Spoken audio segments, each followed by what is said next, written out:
تقرير خاص.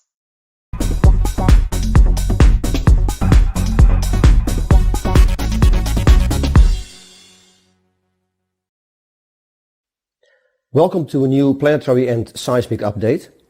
On the map we see a lot of aftershocks in the region where the major earthquakes occurred on 6 February. And we also see some seismic activity to the south and to the southeast. That's Lebanon and even further down, and also on the other side Iraq and Iran. And because of these major earthquakes, the stress distribution has significantly changed throughout the area. Now people have asked me, is there going to be a major earthquake in Lebanon or even Egypt? Eventually yes, because if you look at history, these countries are prone to major seismic activity.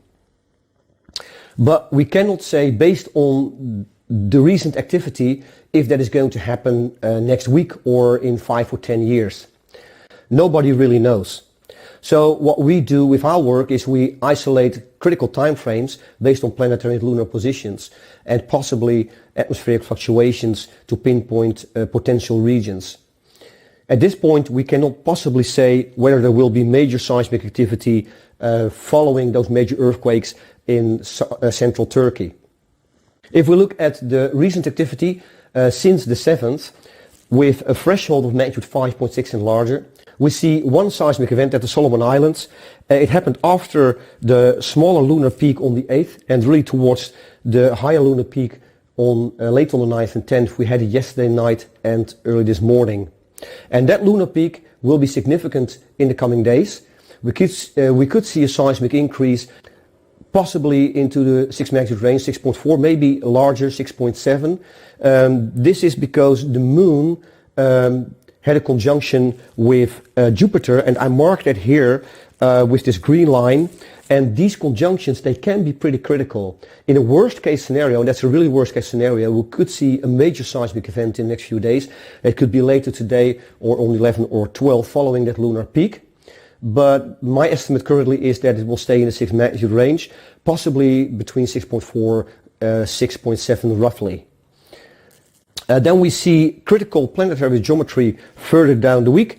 That will become more critical. It's sort of a convergence of critical planetary geometry on the 14th and 15th, and it could mark roughly the 15th to the 17th as more critical. But I will explain that planetary geometry in much more detail in the next update. We are not there yet, and it also depends on what's going to happen in the next few days. If we look at atmospheric fluctuations that we picked up in the last couple of days. On the 2nd, it's about 8 days ago, but it may still be somewhat significant. On the 2nd, we had this fluctuation over South America and possibly the Eastern Caribbean plate. But we already had a magnitude 5.6 in Chile following that fluctuation, and maybe that's all. I'm not sure about that. Then we have fluctuations on the 4th. And that was over the Gulf of California. I think I said the Gulf of Mexico in the previous update. Of course, it's the Gulf of California.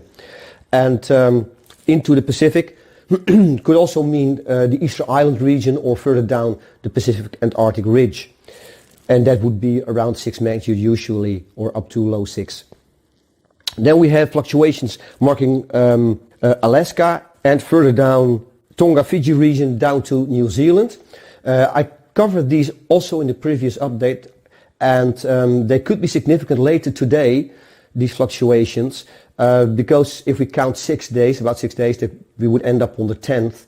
So that could be later today or tomorrow, possibly. So these fluctuations on the 4th, again, that is possibly Mexico, Guerrero, Mexico, maybe. I'll show you another fluctuation in a minute that we picked up yesterday.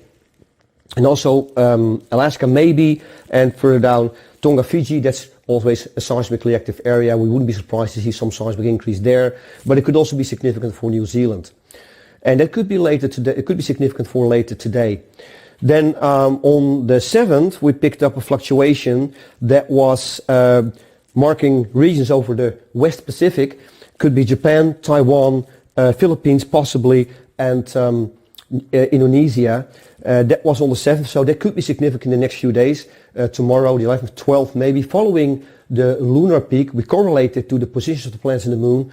We don't have critical planetary geometry, but we do have this lunar peak on the 9th, 10th, and from the 10th to the 12th. So this fluctuation on the 7th over the West Pacific could also be significant in the next few days. We have two more fluctuations that we picked up yesterday. And one is again marking the region around Mexico, Guerrero, Mexico. It's a rough estimate, so it could be a bit to the north, could be a bit to the south, Central America. We cannot be more precise than that with these fluctuations. And then we also marked a fluctuation over Afghanistan, Pakistan again. It could also be to the east and west again. It's a rough estimate.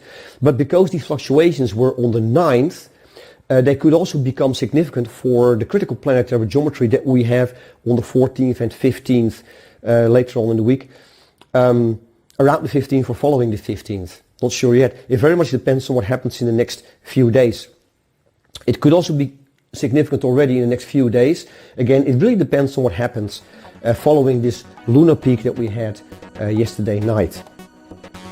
This is the information that we have so far. Be safe. Until next time.